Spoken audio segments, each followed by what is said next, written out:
might say that the candidates that we were presented with during the last election cycle were not your first pick. Some of you even posed that Hobbesian question of, well, I had to pick the lesser of the two evils, right? Some of us in this audience might even have voted for a third-party candidate. Was it a protest vote? Was it a genuine interest in third-party movement? Who knows? Yet, elections are supposed to bring changes, but we haven't seen much change in terms of, what Congress and the government at whole is supposed to do. The congressional approval ratings are at all-time low. I think the last time I checked, based on the popular opinion polls, Congress is somewhere between bed bugs and Ebola, something like that. Of course, I'm being facetious, but the reason being, Congress is very unpopular because of this gridlock. So nothing has really changed, right? But we're dealing with real issues for real people, which has real impact. So we have to really get to the heart of what's causing this polarization and dysfunction that's resulting in gridlock. And Professor Nemerovski will certainly propose his ideas, this blueprint that he'll offer as possible solution to ending this gridlock. And some of these ideas could come in the form of electoral changes, meaning, should there be more options on the ballot? It could also be certain reforms like legislation to change the status quo, and also there are ways to increase the civic participation. This event is actually 6 months in making. I believe we first got in touch sometime in October. Of course, the election happened, and because of our schedules, now here we are 6 months later. So I'm glad that we put this together finally and make all this happen. Just a quick rundown of the event format for today. So Professor will give his short presentation, and then at the heart of our discussion today will be Q&A from everyone here. We want this to be kind of all-inclusive discussion, and during the presentation, try to Professor, if you have any questions, feel free to chime in, raise your hand, and we'll let you get your input. And then we have a stack of books, so we will hand these books out, and there will be a book signing, and most importantly, after the event, we're going to a nearby restaurant on 122nd Street for our post-event dinner. So, let me briefly introduce you to Professor Nemerovski. He is a professor at the School of International and Public Affairs here at Columbia. He teaches a course in advocacy and legislative process, and he received his undergraduate degree from University of Pennsylvania, Wharton School of Finance, which, by the way, is the same alma mater as this president. So that goes without saying that all great minds receive their undergraduate education at the same prestigious institution. He then received a Juris Doctorate degree from University of Illinois, where afterwards he worked as a parliamentarian for the legislative body in the state of Illinois, and now he's the professor. So without any further ado, it's my pleasure and a great privilege to introduce you to the professor. Thank you, Tom.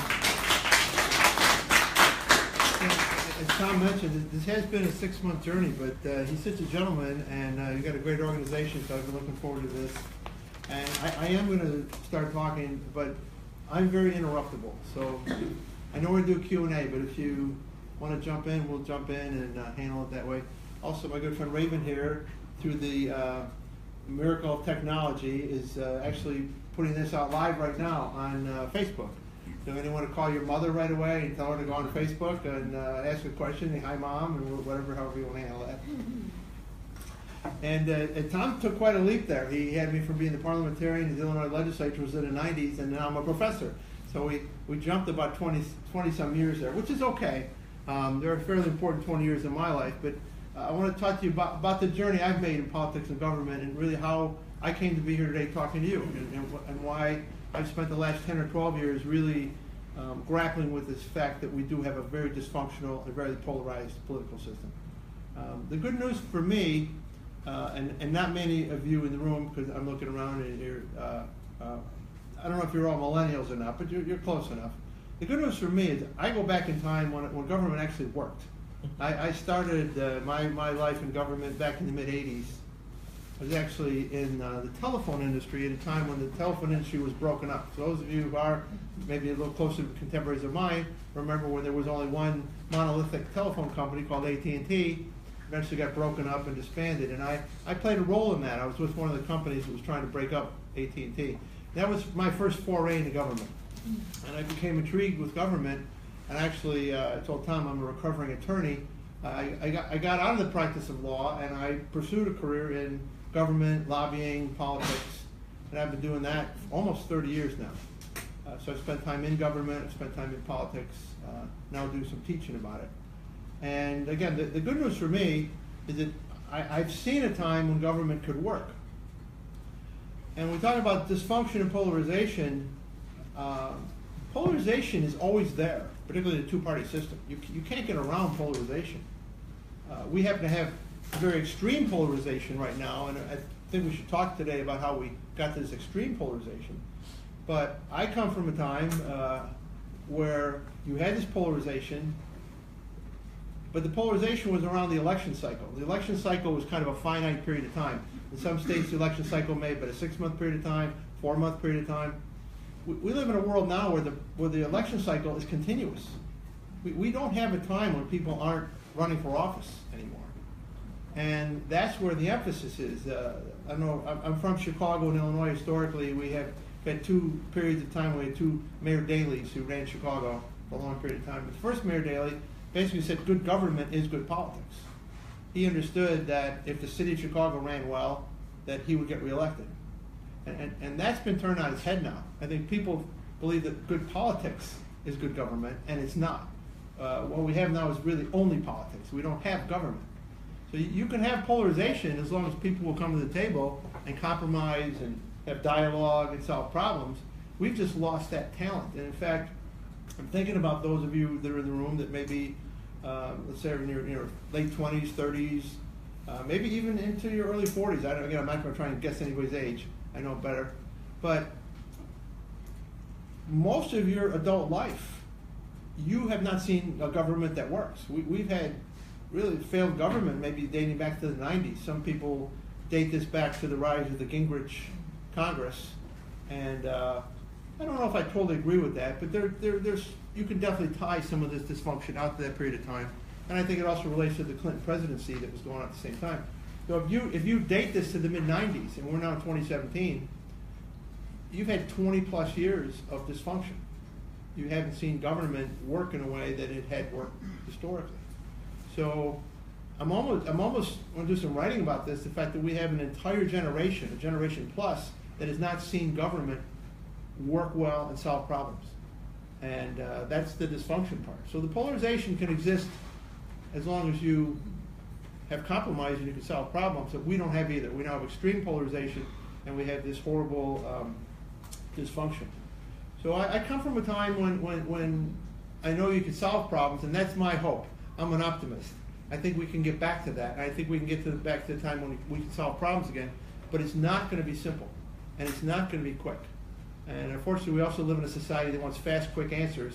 And you cannot get fast, quick answers to some of these problems. You have to, it's going to take some dedication and some time to get there. So that's how I start my life. I started politics. I started at a time when politics kind of worked. And I also start in a time, going back to Illinois, when I did most of my work was in the Illinois legislature and the Illinois government. Most of that starts out at a time when we had mixed government, particularly in Illinois. We had a long string of Republican governors in Illinois at a time when we still had total control by the Democratic Party of the legislature. So the Republicans and Democrats had to come together, at least in those days, to get something done. In 2002, a gentleman was elected governor of Illinois who's become fairly famous for a lot of the wrong reasons. His name was Rod Blagojevich. And some of you may have heard of Rod because he's the one who went to jail for trying to sell President Obama's Senate seat.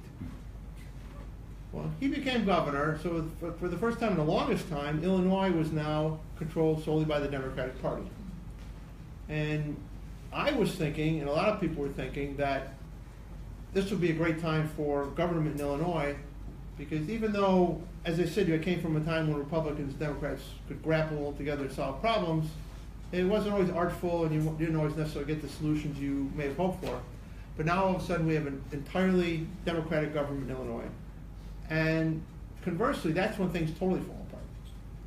And I soon learned that just because you have one party controlling things does not mean that they can get along. Sometimes it does, but often it doesn't. And Illinois then went from a fairly functional state with mixed political background to a totally dysfunctional state with one political system. So one of the lessons I told you that I've seen is this notion where we've moved to the point where we have continuous political cycles, and I think that's a very bad thing. One of the things that happened with Blagojevich, and I can't generalize on a nationwide basis, but there are some strings I could tie together for you. Blagojevich was the first failed governor in the sense that he didn't have any leadership qualities. He didn't know how to lead. And another one of the failures I think in our system over time now is we don't have great leaders anymore. We don't have people, and in this sense, I'm talking about people that are willing to put their career on the line to get the right result. Most of our leaders nowadays are just thinking about getting reelected. Getting reelected and getting enough votes to get reelected to me is not a quality of leadership. It's just a quality of getting reelected. And you can read even back to the, even in the 80s, as recently as the 80s, we had great leadership in the U.S. Senate. We had, Senator Baker literally put a run for the presidency on the line to create the Panama Canal Treaty. So we had a time when people, again, were willing to put governing ahead of politics, and they had a certain quality of leadership, I think, that we've lost. So I think we've lost this notion of compromise in government, and then we've lost a certain element of leadership.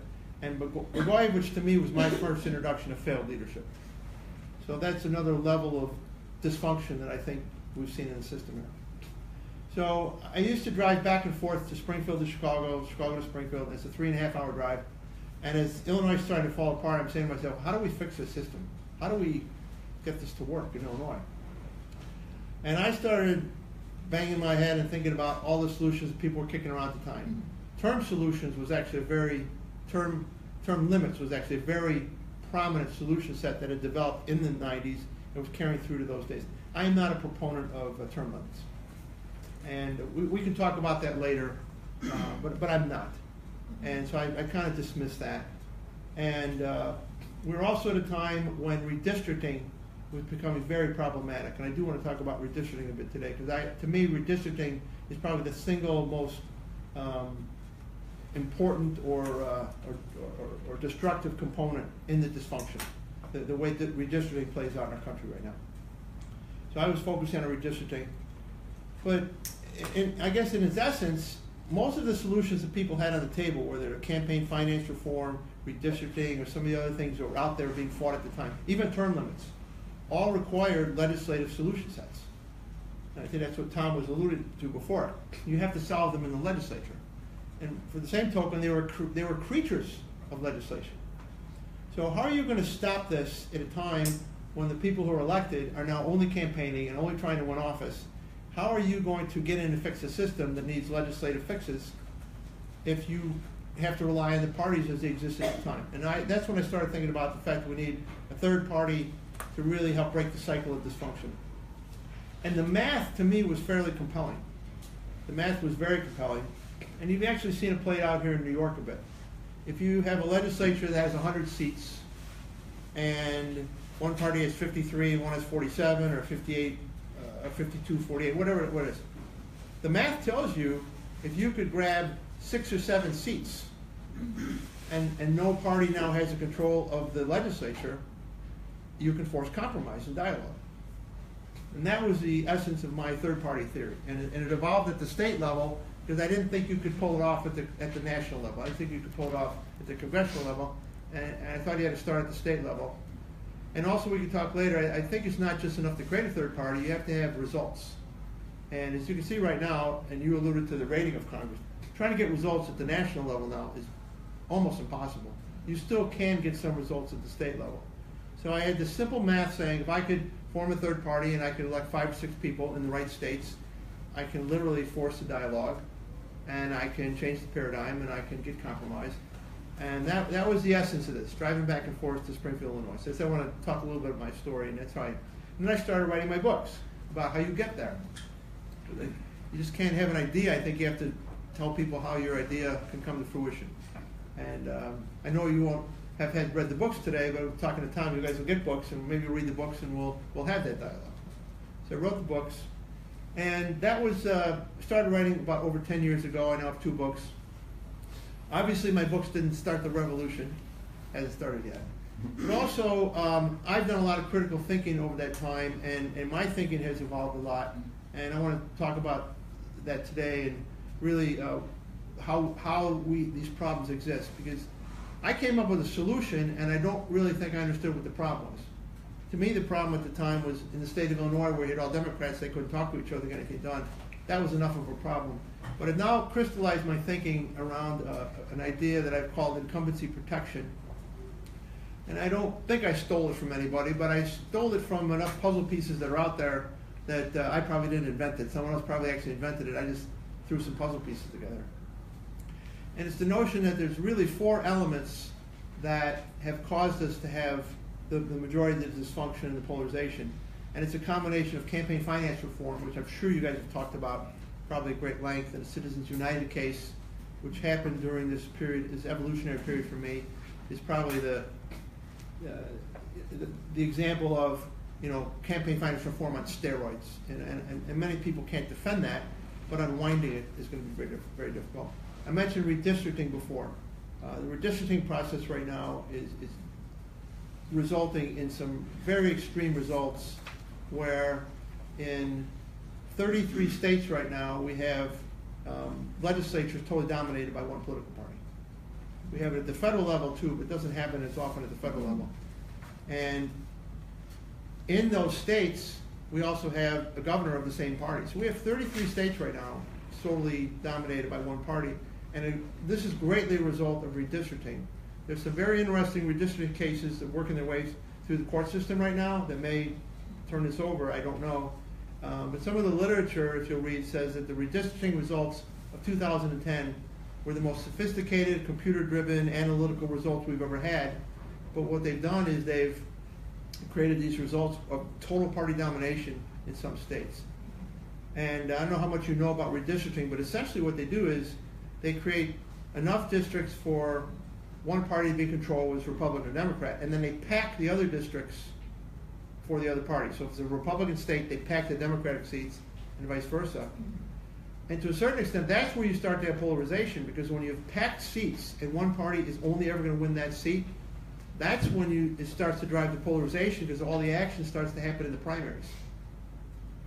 And again, I don't know how much you've talked about that before, but right now, the winners of the primaries in all these levels, they're automatically going to win the general. So the action's in the primaries, but now if you have a Democratic Party on one side, which tends to the liberal element, you are going to produce more liberal type sitting legislators, and the same thing on the Republican side, where it tends to the conservative element. So redistricting is not only bad because it produces results where you have total party domination, it starts to produce the polarization, because it pushes the results to the primaries, and then those results start to dominate. Yeah, please.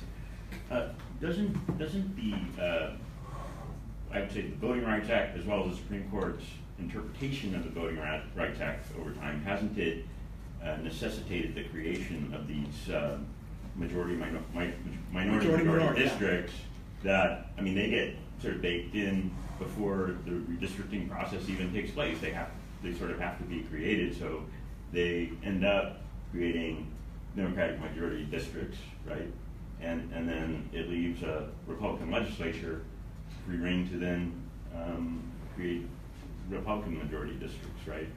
That are more skewed toward Republican. Yeah, I think the math suggests that. Is everybody familiar with the question here? That under the Voting Rights Act, there was decisions made that we want to promote the right of minorities to be elected to government, because early redistricting was keeping minorities out of government. And the law essentially, as you said, it leans towards having majority-minority districts. Now, the Roberts Court has changed that a bit, but literally you were at the point where if you had a district drawn for a minority, it went to great lengths to protect that, and you had to go to the Justice Department to unwind it. There's a whole levels of complexity. This could be actually a whole course at Columbia just on that alone. But you're right. The math suggests that if you have to pack a district in order to elect a minority, that does skew the drawing of the districts in other areas. So I don't know if it's a total cause of what I'm talking about, but it is a cause, definitely what I'm talking about. So you have this redistricting component. You also have ballot access limitations. And legislatures over the last so many years have done a really good job of protecting their turf by making it difficult for other parties to even get on the ballot. So the signature requirements is significantly higher for third parties. Timing requirements. There's some states where third parties literally have to announce their slate over a year before the election. Now, who can announce a slate a year before the election? It's just fairly unheard of. There's all these weird requirements that are all designed to keep third parties off the ballot. And then finally, one of the hottest arenas right now is the voting rights arena, where a lot of these trifecta states have overreached, in my opinion, and they're passing laws designed to keep people away from the polls and make it very hard for people to get the right to vote. So I lump all these together. So you have a lot of groups that are out there trying to fight campaign finance reform, Tax Citizens United, get those results, limit contributions. You have other groups that are trying to take redistricting out of the hands of the legislature and form commissions. There's 6 or 7 states that do that now. You have a lot of litigation around ballot access, and then you have the voting rights issues. I lump them because, to me, they are all designed in a kind of a maniacal way to keep the existing legislatures in their seats. And as Tom said, we're at a point in time now where the Congress has the lowest rating in history. Every time you think it can't get lower, it is lower than Ebola. There's no doubt about that. Yet, in the last election, in the general election, the incumbents that were running for Congress won roughly 95% of the elections. So, and again, how did that happen? It happened because they had advantages of campaign finance reform, they have the redistricting advantages, ballot access, and voting rights. So I lump all those together, and I consider this incumbency protection, this really insidious thing that's happened here. And the question becomes, how do you unwind that? Well, how do you unwind it? You have to take seats away from people. You have to cause them to lose their elections.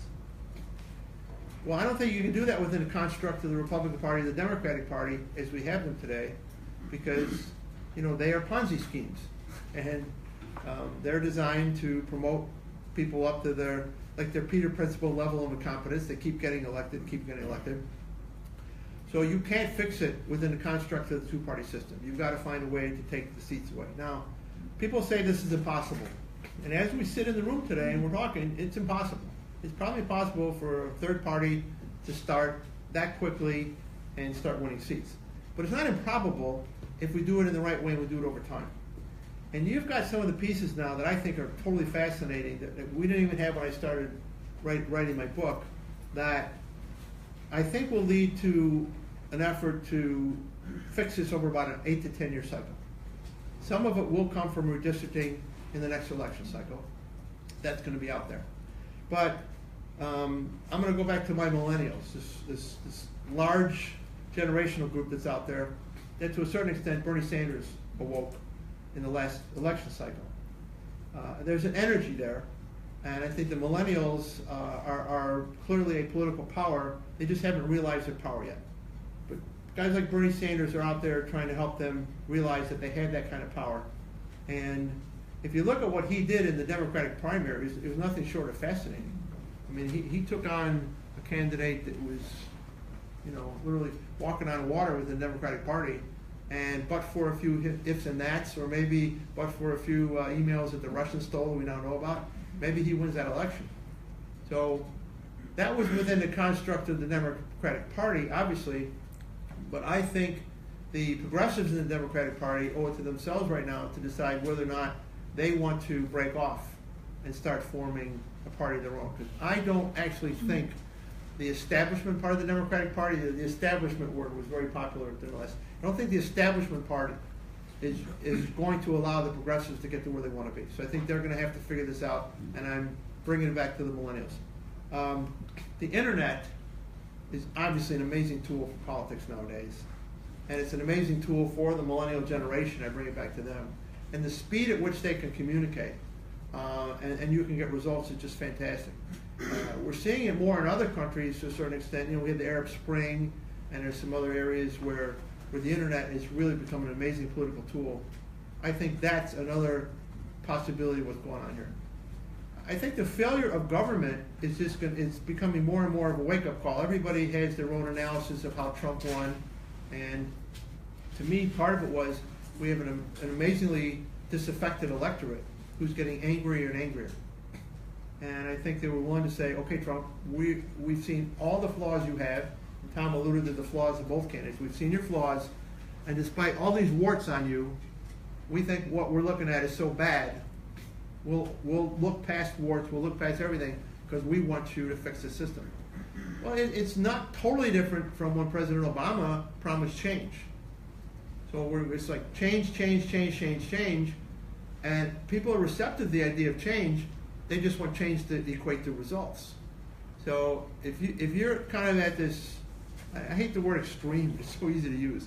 If you're at this extreme point where you've elected Trump, warts and all, and that does not produce results, you'll have an electorate that almost doesn't know where to go anymore. You know, we tried change with Obama, we tried change with Trump, we didn't get any change. Where are we going next? So I think there's an impetus within all that to have this happen. And again, the problems are not getting any better, they're getting worse. And for the millennials in the room, I keep picking on you guys. My generation has not been kind to you guys. We've stuck you with a $20 trillion deficit. We stuck you with foreign policy that's non-existent, an educational system that's in disrepair. We've stuck it to you guys big time. And sooner or later, I think you're going to push us aside and say, okay, enough with you guys, and it's time we're going to step up here and do it. But I don't think the two-party system offers a construct for solution in that regard. I talked about leadership before, and I've got to give this to Bernie Sanders. The guy led in the way that I was talking about before, that I think we have a vacuum, this vacuum of leadership. He actually stood up for some principles that he believed in and ran on a set of principles. Now, they weren't winning principles in this election cycle, but it's the first time, it was very refreshing to me, it was the first time in a long time you had someone that stood up and said, okay, these are my principles, I'm running on my principles, I'm not deviating from my principles, elect me or not, but that's where we're going. We haven't had that in a while. It's one thing to talk about the principles, but it's another thing to live it, and he lived it. Yes. Yeah, you know, if you look in Bernie's tax returns, I think is a little over $200,000. How many senators, tax return show like a little bit over $200,000. So he lived it. He just didn't, talk about it. And Bernie has been around for quite some time. I don't know if you're familiar with the Tom Hartman show. Every Friday, I could recall, many years ago before he became so popular, Tom would say, well, Bernie, what's the people started to say, what's happening in Washington? And he would be on that show for an hour. And he wasn't known then. This was like 7 or 8 years ago, But he just didn't just speak about it like a lot of other politicians. He lived it. I agree. And there was an authenticity to that that we don't have. Yeah. And again, these are words I'm using around the leadership word here. So I think he has signaled to others that you don't have to just be the fake politician just to get elected. Maybe if you show these real qualities and believe what you're saying and live it. Now, and again, he's a product of perhaps the most successful third-party movement in the United States, which is the Progressive Party in Vermont. I mean, they're one of the few third parties that actually has been around for a while and has gotten results, and he's a product of that system. So maybe he kind of learned from that too. So you have this leadership element. So I think there's some interesting pieces there. Now, perhaps the most unusual evolution of my thinking here, and if you start with my books, is I've always thought the third party has to come from the middle. That the middle will get fed up and they'll say, we've looked at the polarization, we want to start in the middle. I don't think that way anymore. I now think the third parties will come from the edges of the political parties right now. I think the progressives within the Democratic Party should think about breaking out, and I think the Tea Party made a huge mistake in 2010 by not trying to break away from the Republican Party. I was trying to understand this for the longest time, and one of the things I do back home in Colorado is have a TV show locally. And for years, I was trying to get someone from the Tea Party on my show. Well, first of all, you can't find a lot of these guys. It's almost, and I don't blame them. They were fairly ostracized, and I think they just kind of looked within for a while, and they're out there. There's no doubt about it. But they ran as Republicans. And what I'm trying to get at here is, I finally got someone to admit to me that there was a conscious decision made to take over the Republican Party. So in 2010, they had a choice: are we going to form a Tea Party and be a Tea Party, or are we going to be a Tea Party within the Republican Party? So I think they made this huge mistake. I think they may end up going back to that, because if you look at what's going on in the Trump administration right now, there's some really serious tensions within the Republican Party, particularly as the health care vote played out. There's some interesting things going on. So I think the third party elements need to start with the progressives on the left or the third party on the right, and that's where I would do it. Now, for those of you in this room that are either very progressive or very conservative, saying, yeah, that's where we have to go, I have to admit, I'm only using you. Because I think what happens is we'll form these third parties on the polar extremes, and what I think that'll do is I think it'll force the middle to rebuild itself.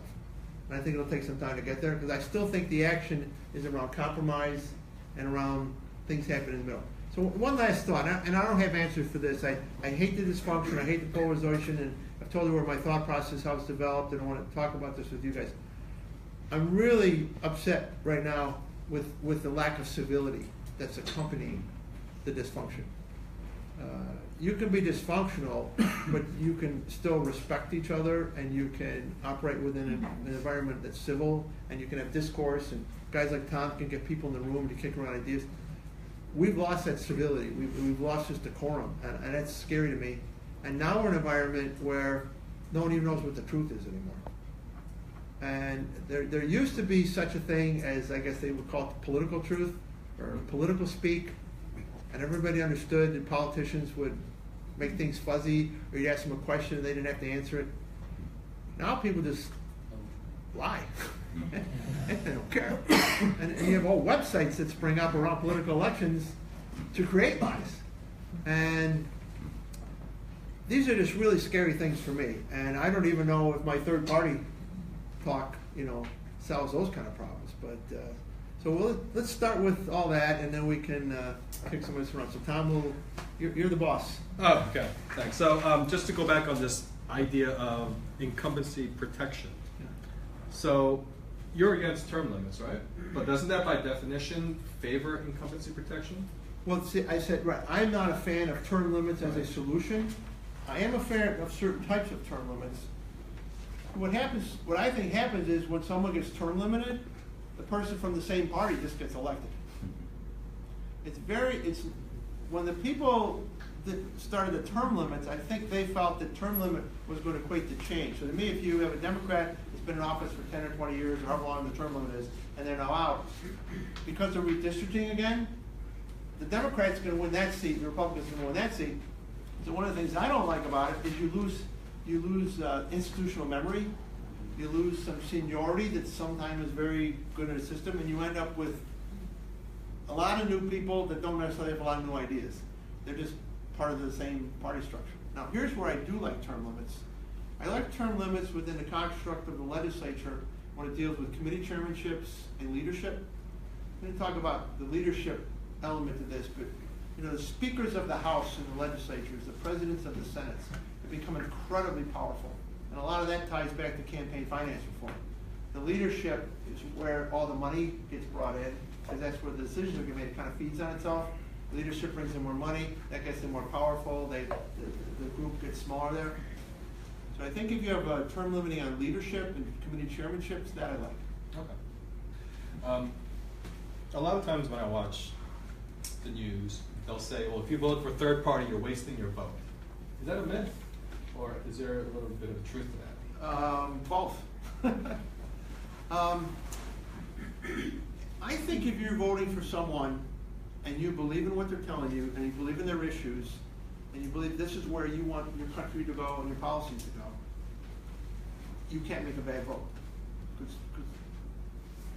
they're delivering upon what you believe in. And you're saying, I live in a participatory democracy, I want to change the system, I want to exercise my voice, so you vote for this person because they're the right person for your vote. So I believe in that. I don't think that's a waste of a vote. So the next level, though, of wasting a vote comes in where they say, well, if you vote for the party, third party, we end up with Bush instead of Gore. Okay? Because in Florida, you had too many votes, and that cost Gore the election in Florida. So have you thrown away your vote there? Now that's like a statistical thing, but that's played out both ways historically, and sometimes the Republican can win, sometimes the Democrat can win. But again, if those people really believed in the message of the Green, I think it was the Green Party, wasn't it, the vote in Florida? You believed in that Green Party vote, I don't think you're throwing away your vote, because among other things, you are sending a message to these people that what you're doing isn't working. Now, here's where it can be very productive if you vote for a third party, and it didn't quite play out this time the way it should have. Remember we talked about ballot access a little bit. Very hard for third parties to get on the ballot. And a lot of the third parties waste an enormous amount of time every 2-year election cycle raising enough money just to do their petitioning, just to get on the ballot, just to lose the election. So the Libertarians and the Greens, I thought were going to have an amazing result in this last election cycle because I thought they were all going to get enough votes to get automatically on the ballot. And if a party can get automatically on the ballot, and when they go to raise money, it's not all theoretically wasted on trying to get a ballot. It can now be spent on cultivating better candidates. So that's a really important thing you can do with your vote, helping these parties get on the ballot. It didn't play out that way. I don't know statistically how it worked out, but in a lot of states, they still didn't get the right votes to get on the ballot. So I'm not a believer in that you're wasting your vote in that regard, and I don't think you'll ever convince me. But those, for the people statistically in the room, you know, who will point out to the Gore-Bush thing, you know, maybe work. Okay. I think you mentioned earlier that before you believed in starting a third-party impetus from the middle, but then you said, well, perhaps it's going to start from the edges of both parties. So if we go by the latter scenario, aren't there certain dangers of each side being kind of like a single issue party? So for instance, on the left, you'll have maybe agenda driven by increasing minimum wage or healthcare, and on the right, you would have something along the lines of enforcing immigration. So then, doesn't this lead to kind of a purity test, if you will? Meaning, if you disagree with this litmus test ideas, then you're not worthy of being in the party. I think that's an excellent point. But where I'm coming from now is if you have a third party like the Libertarians and the Greens, they're third parties, right? They don't win anything. And it's unfortunate, and there's a lot of reasons they don't win anything. Part of my theory is you have to get a seat at the table. If you don't get a seat at the table, you can't get results. So my math, again, is in a state that has, like, take Illinois. Again, I have a lot of wins in Illinois. The Democrats totally dominate the legislature there. But there's enough progressives in the Democratic Party that if they ran as the progressive party of Illinois, whatever you want to call it, and they got enough seats, the Democratic establishment part wouldn't control anymore. And the first vote that gets taken in every legislature, in every house, is to vote for speaker. Well, right there, they could drive amazing results. In fact, I tried to help them get there in the last election. We didn't even have a progressive Democratic Party running in Illinois, correct? And I don't know how many of you pay attention to Illinois. It's totally the most dysfunctional state in America. They haven't had a budget in 2 years. So the speaker vote was coming up, and I went to my friends who are progressive Democrats. I said, you know, there's 8 or 10 or 12 of you. Why don't the 10 or 12 of you just band together and go see the speaker and say, if you want to get reelected speaker and you want our 10 or 12 votes, you have to promise we're going to vote on a budget. So 10 votes actually within the Democratic Party could have driven a result. They didn't do it. Now, you in New York here have the, what do you call it, the Senate Democratic Caucus? Independent Democratic. Yeah, that's a fairly interesting body to me, because you have 6 or 7 Democrats, right, who have their own little caucus, and they have forced debate on certain issues. All right, so let's go to your side, your question. But aren't you then a single issue group, and there's a distortion there? I don't think single issue groups serve a purpose. So in my vision, although Bernie Sanders ran on certain issues that were very compelling to him, I think that group had the potential to expand the conversation and really grow beyond, a single issue. Just as on the Tea Party side, they really started out as a budget-driven group to force balanced budgets. I think they have the ability to expand beyond that. And then again, once you get that critical mass and you have your seat at the table, if you really want to go to the next level and survive, we talked about survivability here, you are forced to deal with other issues. Just a quick note about the Independent Democratic Committee in New York State.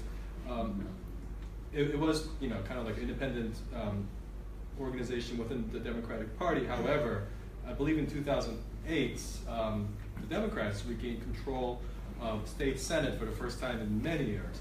But then because of the disruption caused by this committee, they lost their power in 2010 in 2 years. And some of it was self-serving, led by Jeffrey Klein of the Bronx. So I'm not sure if that really helped the party per se. It could have had a counterproductive effect to it. I don't think it helped the party. No. But what I'm trying to suggest to you is his group decided to vote to have a Republican head of the Senate. Right? And that had some fascinating political implications, whether it was political committee chairmanships or driving some issues. So it's a small snapshot of what you could do if you had a true third party. So that was within the construct of the Democratic Party. But I'm talking about actually having a party run itself and under its own name, and creating that kind of seat, and then creating that kind of leverage. Okay. One last question, and we'll open it up to the floor. I know we talked about the Bernie movement. What about on the conservative side? We had the Ron Paul movement in 2008. I mean, the level of enthusiasm was certainly like Bernie's movement, except not so much in the numbers. Would you say that kind of movement could exist within the Republican Party, or spring out of it? I don't know if I'm going to offend by saying this, but I just have to say it. I don't think the Libertarians are actually a political party. So if you're in a room and you're a Libertarian, I don't know I don't know what I think you are, but I don't think you're a political party. You may be a philosophy of government, but I don't think it translates into a party in this sense. It's almost an oxymoron. That I like the moron part. okay, oxymoron part. If you take their philosophy at its extreme, they're basically saying no government is good government, right? So being elected to have no government is not consistent with a political party, because political parties, for all their flaws, they do many things well and many things serve a purpose. So I don't think that philosophy of non-governing governing is a winning ticket, so to speak. So I don't think that can evolve in a way that would ever make sense. And when you look at what the Libertarians did this time around, and that's another reason I don't think they're a real party. They had a fairly interesting ticket. They had 2 people that had been governors of states. They had records of accomplishment in their states. They got on the ballot in every state in the country. It was an amazing result in that regard. And then they began infighting. And then they started, well, I didn't even like the candidate, and he's not even really a libertarian. They spent all this time killing each other at a time when, if it would have been a real party, and they could have created perhaps a real message, they may have grabbed 8, 10, 12% of the vote. But when the American people looked at them, they said, it's like trying to grab air. There's nothing there. We don't know who these people are. I mean, there was a time when they were they 15, 16%? one time in polling? Yeah, I mean, think of that. They've grabbed 16% of the imagination of the American public, but they couldn't deliver on that promise. And a lot of it comes to the fact that they don't have the same an infrastructure the party has. They don't have the same fundraising mechanism. But the one thing they really don't have, and that's why my party has to start at the state level, they have no record of accomplishment. And what they do is they run for president every 4 years, basically. Same thing with the Green Party. What's the point of running for president? You might, first of all, you might win. Then what are you going to do? How are you going to govern? I mean, Trump's having a hard enough time governing right now, and he won under the auspices of a party.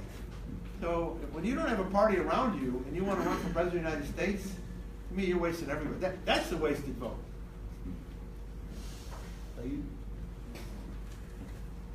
Yep. Back in the 50s, the political scientist Wilmer Kendall wrote a book called The Two Majorities, where he claimed that the American people, based on the structure of the Constitution, are actually expressing two wills, that there's a sort of legislative majority and a presidential majority, and that when there are the so-called divided government, this is actually the expression of two different wills that are kind of existing at the same time. What do you think of this idea? And is it? I would say that I agree with where you were just going. That why spend the money on the presidential election where it's so skewed to the two-party system because the winner-take-all system. But what do you think of there being the ability or the potential for a more divided legislature where it's more like a parliamentary type system, multiple parties that exist in coalition with one another, and so on? There's a lot of interesting elements, I think, to the parliamentary system that might facilitate this compromise we're talking about here. And part of that goes back to this deal making. Remember I was saying that the one vote where people actually can make deals right now is Speaker of the House vote, President of the Senate vote. In the parliamentary system, where they have to build coalitions, and then they have to start wheeling and dealing on who's going to head up the department of this, the department of that, and they start cutting up the government. That has some really interesting elements to it that drive compromise. Another thing about that system is fascinating is in a lot of them when they can call an election, and they're not limited to the same electoral cycle. So that's fascinating for me too. Yeah, please. So with regards to political dysfunction, right? So my view is that the decisions now are a lot harder than they used to be because our economy is growing a lot slower. We never actually solved the problems before. And if you take education, for example, we never solved the problem of education. We just said, okay, we'll take the smartest immigrants from the world and they'll prop up our education system. Or if our economy is slowing down, we'll just lower interest rates and have people consume more to prop up the economy. I feel like there was never any function. It's just everyone gets along when things are good, and now when things are tougher, when you have to make tougher decisions, it's a lot tougher, right? There's a lot more dysfunction, right? If the family, why do divorces happen? Because there's less money in the house or something, right? So, is there just you mentioned a lot of political factors and redistricting and the internet and whatever, and all those are true, but if you're growing at 2% versus historically 4%, can you ever have political non-dysfunction? I'm sure there's some economists in the room that have a conversation. I mean, growing at 2% isn't the most horrible thing that could have ever happened, but I think what you're really getting at is we have the scenario where they talk about the 1% and the 99%. So 2% economy could be growing in different ways. Right now, our 2% economy seems to be growing away where the top 1% is gaining the riches and the spoils of whatever there is to be gained, and there's not a whole lot left for other people. I mean, so if you don't mind me moving your question around, I think that's what you're talking. If the 2% was being distributed maybe differently or more evenly, and maybe there was wage growth within the construct of the 2%. I mean, I don't know if it's impossible to have wage growth within 2%. I would think you could have wage growth within the 2% economy. We haven't had that in a long time. We've had actually wages gone down, right, relative to where they were 20-some years ago, and the middle class is falling apart. So in an economy, as you said, where it's a 1% economy versus a 99% economy, then it is much harder to solve problems. And we're not solving them. But I guess my question was more like, even on this issue of Social Security or Medicare, because I know that there was a reform in the 80s by Reagan and Tip O'Neill, but even that, it assumed that the population would grow at, I think, 3% a year or something, and it slowed down because of birth rates and stuff. And again, there's a lot of inherent advantages America used to have that are not as prevalent today. Right. And I wonder, like, something like demographics, right? If we were growing faster, if there were more immigrants coming in, it'd be a lot easier to fix Social Security because you have more young people supporting old people. So those challenges suddenly become more prevalent if the inherent factors are not as good, right? And so I always wonder, like, if there's a broken pipe in your house, but it's like, oh, I'm going to leave in 2 months, why do I care, right? You only argue with your roommates over who pays it if you're going to live there for the next year, right? So I guess that's what my question was. Beyond just the distribution of income, just certain inherent underlying things like population growth, the fact that people can't just spend to prop up our economy anymore, those sorts of things. Are those like, are we actually having to make tough decisions now is my question. Well, no, that's exactly the point. With incumbency protection, you don't have to make any decisions. So in other words, for those of you in here that have a job, or those of you who are students, if you have a job, and in your job, your boss says, well, I had to rate you on a scale of 1 to 10, I gave you a 1. Most people wouldn't keep their jobs, right? Or if you're a student, you know, I grade my students. If every student I had, if I gave you 10 out of 100 on a paper, you'd be flunking out of school. But we have a scenario where our legislatures aren't fixing anything, right? And they know what the problems are. In this room today, we can all list out what the problems are as we solve them. You mentioned immigration. There's some serious immigration problems. But they don't have to fix those problems because they're going to get reelected whether they fix them or not. Now, the scary thing that you mentioned, though, is what happens is you kick the can down the road, You don't fix that leak in the wall. Well, next thing you know, maybe the whole floor falls out, right? And we're in a scenario where we have floors that are getting ready to fall out, and people still aren't fixing them, but they don't have to fix them because they're going to get reelected anyway. And that's the scary part. I don't want to distract there. We talk about reforms in the political scenario, but have you looked also on reforms like corporate reforms, like in the sense that a lot of institutions, you know, control the board of directors. I, you know, have this belief that, and those directors in turn, you know, make a lot of political contributions. I feel that there also needs to be like corporate reforms, not just with political reforms, to make like shareholding more, you know, democratic. You might own a class of share that might be, you have 2 votes as opposed to 1, like in the instance of Facebook, where, what's his name, Mark Zuckerberg, he owns like 25% of the company, but he has like probably 51 or 50% of the, you know, voting power. So I'm also thinking then, not only do you need political reform to, you know, make politics more democratic, but probably simultaneously you need corporate reforms too as well, because a lot of the money that's going into politics is also coming from, you know, from the corporations. Well, that Have you ever given any thought to that? That was one of the problems of the Citizens United case that I don't like and a lot of people don't like.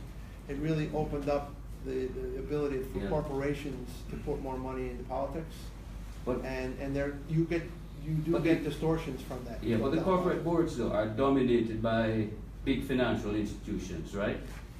If you really look at it, your 401k, you know, I mean, who has the ultimate power over the 401k in terms of investments and all of that? The pension funds, the state pension funds, you know, they give like a BlackRock to, and then you know, to the you know, to invest it privately, and they in turn put you know, put their persons on the board of directors. The board of directors elect the executives, and to some extent that affects politics, you know, in terms of money, you know, going through. So I'm also thinking, not only do you need political reform, I mean, correct me if I'm wrong, but probably you need more democracy then in corporate governance. Yeah, I think you've asked a question again that we could have a whole class on Yeah. at Columbia. I think there are a lot of problems, go back to this gentleman's question, that relate to like the 1% to 90% that are driven by people's perception of the corporate universe. And I think I could help draw some of those lines too. But there's no simple answers to me in that one. And I'll tell you what's going on here is many of these corporations you talk about right now, they're not really citizens of any country anymore. They're citizens of the world. And one of the places where I think we haven't done enough answering as Americans is our educational system has fallen behind. And these corporations can move their jobs and their resources anywhere in the world they want at any point in time. And it troubles me as an American that our educational system doesn't keep up. And as you mentioned, I mean, it's well documented. You know, immigrants come into this country, and a lot of them are brilliant people, and they help prop up the economy, and those things are kind of shifting around too. So I think there are some parts of the corporate world that lend themselves to all these problems we're talking about. But it's really hard to get your arms around it because these large corporations are citizens of the world right now, and their workforces are ubiquitous. And government in and of itself can't solve all those problems. And then there's, you know, multiple layers with technology and robotics and everything else that comes with it. I happen to still think, and I'm an optimist, that in many ways we are getting to better places. But as I said earlier, we live in a world of instant gratification, and you can't always see where things are going at any particular point in time. And I think what you're talking about, you have to look at over larger swaths of time. And I think with the internet and globalization and other things, we'll look back in 10 or 20 years and we'll know if we move correctly through those 20 or 30 years to get to the right place in time. But I don't think you can do it the way we look at it right now, and we do need some changes. But I can't teach that class either, so we'll have to find someone that can teach that class. And by the way, Tom, I want to make sure we're moving around the table quick. I don't know if you want to maybe ask people to answer questions. You know your group. Sure. And who's But just to go to your point about democratizing corporations, I mean, corporations are private entities, so if there is any kind of undemocratic existence, they could just buy out the shareholders. Well, like for example, in Hong Kong, right? I think if you have one share, you have one vote. In America, you have different classes of share. Right. And you know the way it is set up, it gives undue power, you know, to those who might be extremely well politically connected. The instance of, I think, Jack Ma, when he tried listing on the exchange in Hong Kong, and then when he realized he had to follow the rules, he didn't, you know, instead he came here. So in essence, then I might be, you know, deviating a bit there. You know, I'm thinking, look, these corporations, you know, they contribute hundreds of millions of dollars, you know, to the political process annually. Their shareholding structure, you know, is not democratic. They in turn, you know, use their resources to influence the politics. So probably you need, you know, to democratize, although they're private entities owned by millions of shareholders. Probably you need to, you know, democratize corporate America. The way I see it, it's probably a bit too, you know, concentrated. Your pension fund, your 401k, it probably goes to Chase. Chase. Make your point. I'm sorry to interrupt, but you made your point. Okay. Sorry. Point taken. So let's summarize with this. Let me say, my friend, Yeah. corporations have feelings too. Yeah. Because corporations are I'm people, sorry. my friends. Yeah. Sorry. As eloquently stated by Mitt Romney, right? Yeah. So we'll go to Catherine next. I just have a question. It's a little bit different than the past few minutes. But you said about single issue parties and whatnot, and the problem, you know, how the third parties would come from the extremes, but you don't necessarily advocate single issue parties. My question is that what I see a lot is that single issues is what drives voters. It may not drive productive government or good government, but it drives voters. So how do you reconcile single issues driving voters, but it not really being a good way to produce a third party or productive? Well, and maybe I didn't make so clear. I think a single issue can produce a third party. I'm not against that. But I don't think it can produce a third party that can survive and force the level of change in government that I'm talking about here. Because among other things, it's too easy to co-opt the issue. There have been a lot of single issue groups, whether they started as third parties or not historically in our country. But if you can't morph that into something larger, I don't think you can break the cycle of dysfunction that I'm trying to focus on right now. You can have legitimate conversation around those issues, but once the issue's solved, I don't think you get to where I want things to be next. So I guess my follow-up would be, but then don't you lose some of the energy that comes from the single issue voters that are so driven? So then it just really comes full circle back to the same thing of being dysfunctional from the middle? Yeah, and here's my concern now though. You have all these, maybe you have lumps of single issues and they're existing within parties. So you have, the pro-life, pro-choice movement, okay? And you know where that breaks out. Pro-gun, anti-gun movement, you know where that breaks out. Maybe I'm from Colorado, so legalizing drugs versus not legalizing, and all these are single issues, and they exist within the construct of the parties. But to a certain extent, they're also driving that polarization, and they're driving the money, and then the parties have to respond to those. Here's one of the things I don't like, and I know this to be the case. Parties often don't solve those problems because they want to manifest those single issues, and they want to keep the money coming in the door. Right? If we would have passed a massive immigration bill, let's say 10 years ago, and when President Bush was president, he wanted to get that done, and then President Obama came in, and they picked kind of health care over immigration, right? I think parties like to use immigration as a wedge. Okay? Maybe the Democrats don't want to have immigration reform, because then maybe they like having that single issue help prop up their party. So there's parts of this one issue stuff that is not being used in ways that I think are productive. People are using it to not solve problems. They're using it to drive the polarization. Okay. Donna?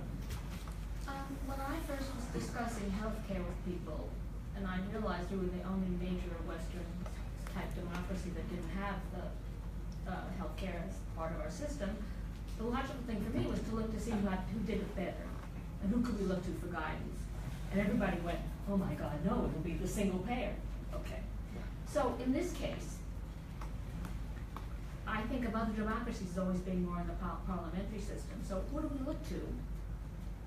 I mean, multiple parties seems to be their answer, not 3, 4, 5, 6, whatever, part of their culture causing compromise, which strikes me as an answer to this problem. I mean, your definition of the two groups on the periphery, that they wouldn't make one party. They would make 2, perhaps, the conservatives versus the ultra-liberals. Yeah, maybe 4, right. At least, but right. That seems to be what makes things work. Looking at the Canadian system, where it's amazing to me, they have parties that are so similar, and when they finally wake up and go, well, maybe we could kind of merge on this to get this taken, it seems to work. I think 3 might be damaging. I am in this sense. Good. You want to get to 4, 5, and 6. I'm on that program. Let's do it. I want you to tell me a country that you think has a system that we can maybe pattern ourselves. We wouldn't tell anybody that because we're Americans. We don't like that to do that. We're smarter than them. Which is a big part of the problem, I think. Looking again at healthcare as a perfect example. The answers are right in front of you. I mean, I sat there with what's his name, Zeke Emanuel, talking about the potential of having healthcare pass, right. And I brought up this. And he just looked at me like I was a communist or something. So, I mean, I think this kind of discussion is very important, but give me a country, give me somebody, some recent scenario where 3 parties might work, or 4 or 5, whatever. I mean, I need to see something, like, give me an idea, scope. Or I think another way to phrase that question would be something like cumulative voting. Could that be a solution instead of being presented with just very binary, either this or that party? Let me do this right. Iceland, I mean, you know. Yeah, I'm not enough of a student That's of other governments to answer your question in a good way. But when you look at what's going on in other parts of the world, I just think that they are working in a more collaborative way to solve problems than we do. And I'm not even saying you have to get to the right answer, because it's hard to know what the right answer is, and you know what the right answer is. But at least you can collaborate and get to an answer. The European Union right now is having some really tough times, and they've got their own system going in there. But I like their dialogue. I'm not afraid of dialogue, and I'm not afraid of getting people at the table and voicing differing opinions on things. So I just like the fact that you have a construct where you're getting more opinions brought to the table, and again, people compromise on those things. And you're having is a what compromise, helps. right? So, And healthcare, by the way, to me, is an example of everything that's wrong Yeah. with our system in this regard. President Obama was elected, and they passed healthcare reform with all Democratic votes, right? Now they're trying to change it with all Republican votes. Really? well, I mean. Really? We just to couldn't have ever gotten in a room. We all know what problems have to be solved here. We really can't get in a room at any time. And that goes back to this incumbency protection and this constant cycle of running for office. And what they do is they just kind of keep, it's one-upmanship, you know? Whether it's the Supreme Court thing. Well, Republicans won't vote on Obama's nomination, and then Democrats aren't voting on Trump's nomination. But again, with only two choices, And you only have two choices.